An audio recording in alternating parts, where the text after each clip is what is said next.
আসসালামু আলাইকুম প্রিয় দর্শক, অন্য মঞ্চের আলাপচারিতায় আপনাদের সকলকে ১-১১ সময়ে তার মায়ের বিশ্বস্ত সেনা কর্মকর্তারা যখন সেনা প্রধান 9th ডিভিশনের জিওসি মাসুদ উদ্দিন চৌধুরী, ইকবাল করিম ভুইয়া, মইনিউ আহমেদের পরবর্তী যে সবচেয়ে গুরুত্বপূর্ণ পদ সেনাবাহিনীর সিজিএস পদে কর্মরত, এই অবস্থায় যখন ১-১১ ঘটিয়ে ফেলে ১.৫ বছর ধরে তখনকার প্রধানমন্ত্রী পুত্রকে এমন অমানুষিক নির্যাতন করা যায়, তখন তারেক রহমান ক্ষমতায় ফিরে ১৭ বছরের নির্বাসন শেষে এসে যদি সেই ১-১১ নাটের গুরুদেরকে বিচারের মুখোমুখি না করেন, তাহলে কি তার পক্ষে কখনো নিয়ন্ত্রণ ধরে রাখা সম্ভব হবে?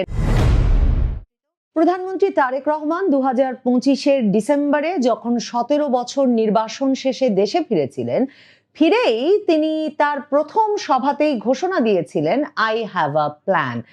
তো তারেক রহমান দীর্ঘ ১.৫ দশকের বেশি সময়ের নির্বাসন সেরে যখন বাংলাদেশে ফিরতে পারলেন, তখন কি প্ল্যান নিয়ে এসেছেন তার সম্ভবত একটা চমৎকার উদাহরণ, একটা রীতিমতো উদাহরণ সৃষ্টিকারী উদাহরণ তারেক রহমান দেখিয়ে দিয়েছেন ঈদের ছুটির পরেই গভীর রাতে সাবেক সেনা কর্মকর্তাদের যে বাসস্থানের জায়গা, রেসিডেন্সিয়াল এরিয়া, সেই বারিধারা ডিওএইচএস এর ভেতর থেকে লেফটেন্যান্ট জেনারেল মাসুদ উদ্দিন চৌধুরীকে গ্রেফতার করে ফেলে। মানে এই ৩ তারকা খচিত লেফটেন্যান্ট জেনারেল মাসুদ, তিনি ব্যাপক এক পরিচিত নামে পরিণত হয়েছিলেন ১-১১ সরকারের সময়। ১-১১ সরকারের নাটের গুরু যেসব সেনা কর্মকর্তারা, তার অন্যতম ব্যক্তি এই মাসুদ উদ্দিন চৌধুরী।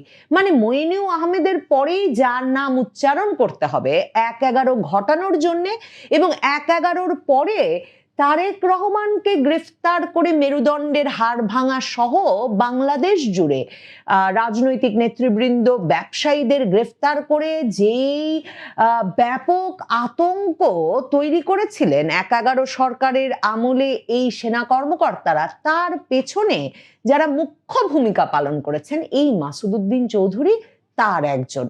মাসুদ উদ্দিন চৌধুরী বেগম খালেদা জিয়া ২০০৬-এ ক্ষমতা ছাড়বার আগে তার অত্যন্ত বিশ্বাসভাজন ছিলেন।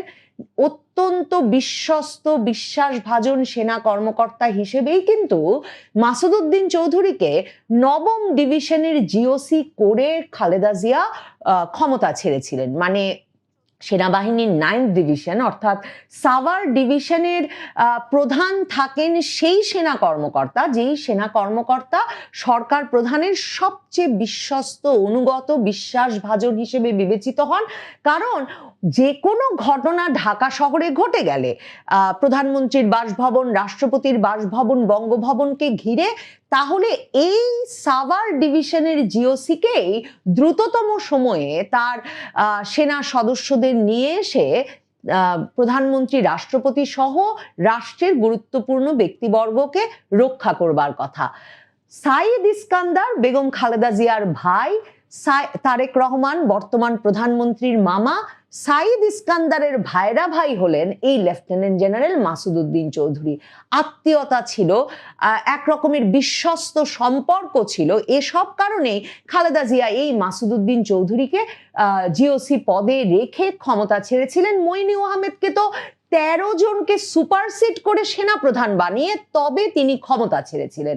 অথচ এই মইনিউ আহমেদ আর সাভারের GOC lieutenant general Masud Uddin Chowdhury ১-১১ ঘটাতে সৈন্য, সামন্ত, ট্যাঙ্ক সাভার ক্যান্টনমেন্ট থেকে বের করে বঙ্গভবন ঘেরাও করে ফেলে, বঙ্গভবনের ভেতর অস্ত্রধারী সৈন্যদের ঢুকিয়ে বিএনপির রাষ্ট্রপতি ইয়াজউদ্দিন আহমেদকে অস্ত্রের মুখে ভয় দেখিয়ে ১-১১ জরুরি অবস্থা ঘোষণা করতে বাধ্য করেছিল। এবং তারপর এই জেনারেল মাসুদ উদ্দিন চৌধুরী ১-১১ সেনা সমর্থিত, সেনা নিয়ন্ত্রিত তত্ত্বাবধায়ক সরকার গঠিত হওয়ার পর গুরুতর অপরাধ দমন সংক্রান্ত এক বিশেষ কমিটির প্রধান হয়ে বসেন।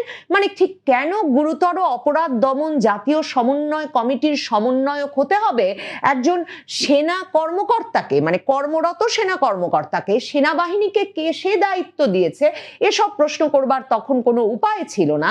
এবং তারপর সেই গুরুতর অপরাধ দমন সংক্রান্ত জাতীয় সমন্বয় কমিটির মূল দায়িত্ব যে হওয়া উচিত তারেক রহমানকে গ্রেফতার করা, তৎকালীন প্রধানমন্ত্রীর মানে সদ্য ক্ষমতা ছাড়া প্রধানমন্ত্রী পুত্র তারেক রহমানকে গ্রেফতার করা, সেটার পুরো মঞ্চ প্রস্তুত হতে থাকে মাসের পর মাস ধরে। প্রথম আলো, ডেইলি স্টার সহ পত্রপত্রিকাগুলো তখন সেনা গোয়েন্দা সংস্থা ডিজিএফআই এর পাঠানো খবর অনুযায়ী ছাপতে থাকে যে বেগম খালেদা জিয়ার জানতেন তারেক রহমান, গিয়াসউদ্দিন আল মামুন, লুৎফুজ্জামান বাবররা যখন 100 কোটি টাকা চাঁদা নিয়েছেন বসুন্ধরা গ্রুপ থেকে, গিয়াসউদ্দিন আল মামুন, বাবর, তারেক রহমান মিলে যে দুষ্ট চক্র গড়ে উঠেছে অপরাধের হাওয়া ভবনকে কেন্দ্র করে, সেসব নিয়ে রিপোর্ট ছাপা হতে থাকে। এবং মার্চ মাসের 7 তারিখে তারেক রহমানকে গ্রেফতার করে নিয়ে যাওয়া হয় এই মাসুদউদ্দিন চৌধুরীদের উদ্যোগেই, মানে তার সেই গুরুতর অপরাধ দমন সংক্রান্ত জাতীয় সমন্বয় কমিটির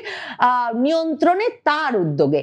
এবং এরপর 1.5 বছরের মতো সময় কিন্তু তারেক রহমান মানে এরপর 2008 সেপ্টেম্বরে এসে সেনাবাহিনীর সাথে তার মা খালেদা জিয়ার দর কষাকষির প্রেক্ষিতে সেনাবাহিনীর হাতে রাজনীতি করবেন না এমন মুচলেকা দিয়ে বর্তমান প্রধানমন্ত্রী তখনকার সদ্য ক্ষমতা ছাড়া প্রধানমন্ত্রী পুত্র তারেক রহমানকে দেশ ছাড়তে হয়েছিল। এবং তখন আর তিনি হেঁটে দেশ ছাড়তে পারেন নাই, এমন নির্যাতনের শিকার তাকে 2007 মার্চ থেকে 2008 সেপ্টেম্বর পর্যন্ত করেছিল এই মাসুদউদ্দিন চৌধুরীরা, যে তিনি রীতিমতো কুকড়ে ব্যথায় কাতর অবস্থায় হুইল চেয়ারে চেপে লন্ডন গিয়েছিলেন এবং তারপর 17 বছরের নির্বাসন শেষে 2025 ডিসেম্বরে অবশেষে বাংলাদেশে ফিরতে পেরেছিলেন।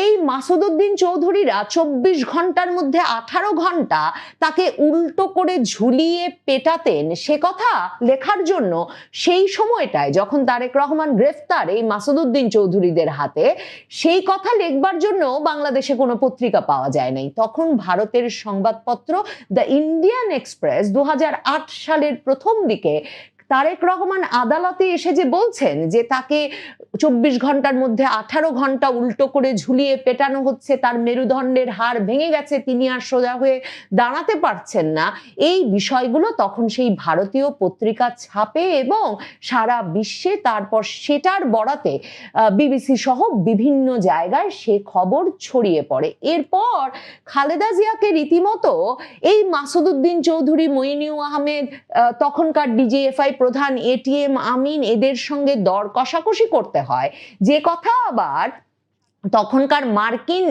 রাষ্ট্রদূত মরিয়ার্টি তিনি তার বার্তায় লিখেছেন। কারণ তখন মার্কিন দূতাবাস একেবারে সক্রিয়ভাবে বাংলাদেশ সেনাবাহিনীর সঙ্গে কাজ করছে যাতে বাংলাদেশে আওয়ামী লীগ এবং বিএনপি এই দুই দলকে রাজনীতি থেকে মাইনাস করে দেওয়া যায় এবং রাজনীতি থেকে মাইনাস করে দেওয়ার মাধ্যমে নতুন সংস্কারমূলক রাজনীতির বিকাশ ঘটে বাংলাদেশে। যে কারণে তখন তারা ডক্টর ইউনূসকে জরুরি অবস্থার মধ্যে রাজনৈতিক দল গঠনের উদ্যোগ নেওয়ার সুযোগ দিলেন। ডক্টর ইউনূস ভীষণ ছুটোছুটি করতে থাকলেন, কখনো ভারত যান, কখনো মধ্যপ্রাচ্য যান, আর মার্কিন যুক্তরাষ্ট্র তার বন্ধু তো বটেই, এবং নাগরিক শক্তি নামের এক দল গঠনের চেষ্টা করলেন, কোনো সাড়া পেলেন না।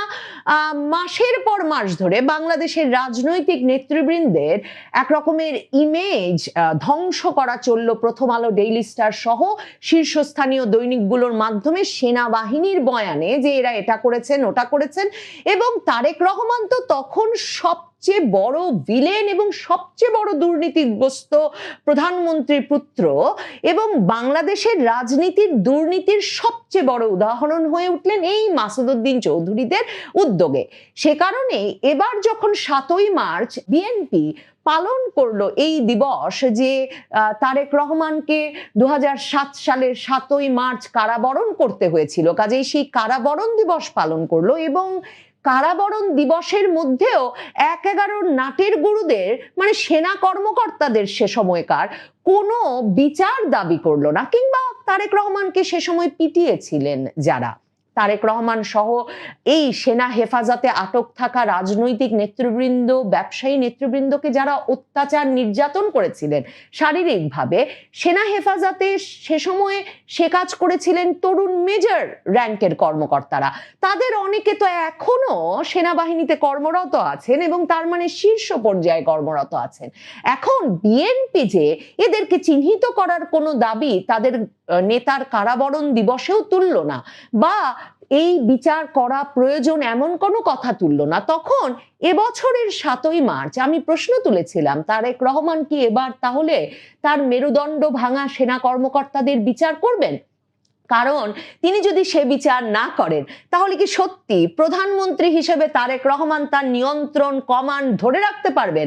1/11 সময়ে তার মায়ের বিশ্বস্ত সেনা কর্মকর্তারা যখন সেনা প্রধান, 9th ডিভিশনের জিওসি মাসুদ উদ্দিন চৌধুরী, ইকবাল করিম ভুইয়া, মইনু আহমেদের পরবর্তী যে সবচেয়ে গুরুত্বপূর্ণ পদ সেনাবাহিনীর সিজিএস পদে কর্মরত, এই অবস্থায় যখন 1/11 ঘটিয়ে ফেলে 1.5 বছর ধরে তখনকার প্রধানমন্ত্রী পুত্রকে এমন অমানুষিক নির্যাতন করা যায়, তখন তারেক রহমান ক্ষমতায় ফিরে 17 বছরের নির্বাসন শেষে এসে যদি সেই 1/11 নাটের গুরুদেরকে বিচারের মুখোমুখি না করেন, তাহলে কি তার পক্ষে কখনো নিয়ন্ত্রণ ধরে রাখা সম্ভব হবে? নাকি সবসময় সেনাবাহিনী ভাববে একবার 1/11 ঘটিয়েছি, একবার 5ই আগস্ট ঘটিয়েছি, সেই শেখ হাসিনার সবচেয়ে বিশ্বস্ত আত্মীয় সেনাপ্রধান থাকা অবস্থায় তাহলে এই তারেক রহমানকে সরিয়ে দিতে আর কি বা প্রয়োজন হতে পারে সেনাবাহিনীর?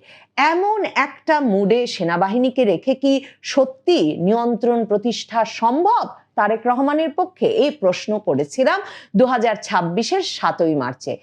এই মাস শেষ হওয়ার আগেই, ঈদের ছুটি শেষ না হতে হতেই, মানে সকলের মনোযোগ যখন এখনো ঈদের আনন্দ উৎসবের দিকে, তখন তারেক রহমান তার প্ল্যানের সবচেয়ে গুরুত্বপূর্ণ অংশটির বাস্তবায়ন শুরু করেছেন। তিনি এই প্রমাণ রেখেছেন যে তিনি দৃঢ় প্রতিজ্ঞ। 1/11 সময়ে সেনাবাহিনী যে বাড়াবাড়ি শুরু করেছিল, এই যে রাজনীতিতে নাক গলানো কিন্তু কু হিসেবে সেটিকে স্বীকার না করা, এক রকমের পেছনে থেকে নিজেদের ইচ্ছামতো সরকার বসিয়ে তারপর ইচ্ছামতো সময়ে নির্বাচনে যাওয়া, এই প্রক্রিয়া শেষ করার উদ্যোগ নিয়েছেন তারেক রহমান। তিনি মাসুদ উদ্দিন চৌধুরীকে গ্রেফতারের মাধ্যমে সেনাবাহিনীর উদ্দেশ্যে এবং বাংলাদেশে অনির্বাচিত সরকার বসাতে আগ্রহী সুশীল সমাজের প্রতিনিধি এবং বিদেশি পক্ষগুলোকে সুস্পষ্ট বার্তা দিয়ে দিয়েছেন যে তিনি 1/11 বিচার চান।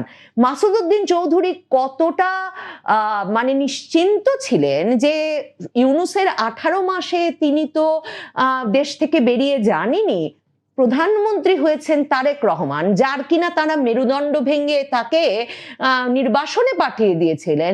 সেই ব্যক্তি প্রধানমন্ত্রী হওয়ার পরেও মাসুদ উদ্দিন চৌধুরী, এই 3 তারকা জেনারেল, বহাল তবিয়তে নিশ্চিন্তে তার ডিওএইচএস এর বাসভবনেই বসেছিলেন, কারণ নিশ্চয়ই তিনি ভেবেছিলেন তার বরাবরের যে শক্তিমান সমর্থকেরা তারা এখনো তাকে রক্ষা করবেন।